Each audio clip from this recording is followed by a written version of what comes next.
દેવગઢ બારિયા તાલુકાના સિંગોર ગામે આવેલ ગ્રામ પંચાયત કચેરીનું મકાન ખંડેર હાલતમાં. ગ્રામ પંચાયત કચેરીનું મકાન સરકારની તિજોરીમાંથી લાખો રૂપિયાની ગ્રાન્ટનો ધુમાડો. આ ગ્રામ પંચાયત કચેરીનું મકાન ખંડેર હાલતમાં પડતા જોવા મળી રહ્યું છે અને તેનો ઉપયોગ ગેરમાર્ગે થઈ રહ્યો છે. આ ગાંધીના ગુજરાતમાં દારૂની બંધી હોવા છતાં પણ સિંગોર ગામની ખંડેર પડેલ ગ્રામ પંચાયત કચેરીમાં દારૂની બોટલો જોવા મળી રહી છે. આવો કેવો વિકાસ! જો સાચા અર્થમાં વિકાસ કરવામાં આવ્યો હોય તો આજ એક ગ્રામ પંચાયત કચેરી તરીકે ઓળખાતું હોત ને આ તંત્રની નિષ્કાળજી અને મિલીભગતને કારણે આવા કામોમાં લાખોનો ધુમાડો. સિંગોર ગામના રહીશોની માંગ છે કે વહેલી તકે આ પંચાયત કચેરીના મકાનમાં કામકાજ ચાલુ કરવામાં આવે તેવી માંગ. રિપોર્ટર સૈફખાન પઠાણ. ગ્રામ પંચાયતનું આ મકાન કેટલા વર્ષોથી બની ચૂક્યું છે, પણ એની હાલત તમે દેખો.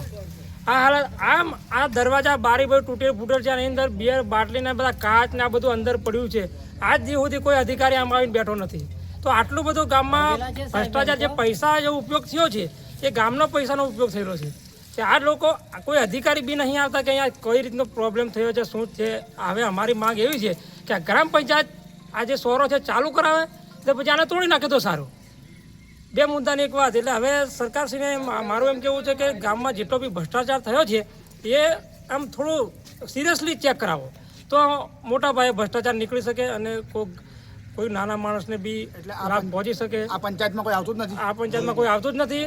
અને આ પંચાયતમાં આવે અને બેસે, થોડો વહીવટ થાય તો સરકારશ્રીના પૈસા જે નાખ્યા છે, ગ્રાન્ટ નાખી છે, વાપરી છે, એનો સદુપયોગ થાય. એના માટે સરકારશ્રીને કહેવા માંગીએ છીએ કે આનો ચાલુ કરાવો. અમારે આ પંચાયતનો તલાટી કઈ બે? આ પંચાયતનો તલાટી આ પંચાયત કોઈ દેખ્યો નથી આપણે.